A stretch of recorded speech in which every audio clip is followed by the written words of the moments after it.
n'a plus le droit de s'exprimer, nous en tant qu'étudiants. Et c'est vraiment, voilà, la répression, c'est la fin de la liberté d'expression. On ne peut pas manifester et surtout, on ne peut pas énoncer des vérités que le gouvernement de Macron n'accepte pas. Et vive la lutte du peuple palestinien, et vive la lutte. Depuis plus d'une semaine, on a actuellement des étudiants qui viennent se mobiliser pour parler de ce qui se passe en Palestine et on a aujourd'hui la parole étudiante qui est réprimée et c'est extrêmement grave. On a des étudiants qui ont été sortis avec violence d'université alors qu'ils étaient seulement là de manière pacifique.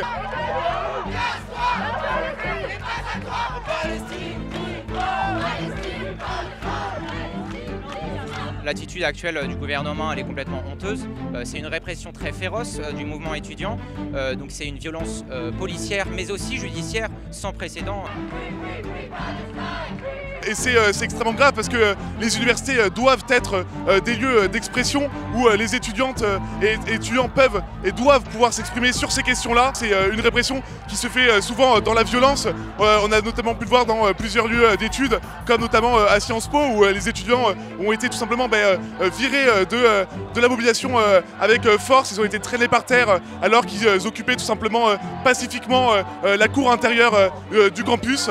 Donc c'est aussi pour ces mots d'ordre-là qu'on est là aujourd'hui, simplement pour montrer notre soutien avec ce qui se passe à Gaza et surtout également montrer notre soutien face à toutes ces mobilisations-là qui doivent continuer. Et vive la lutte du peuple palestinien, et vive la lutte.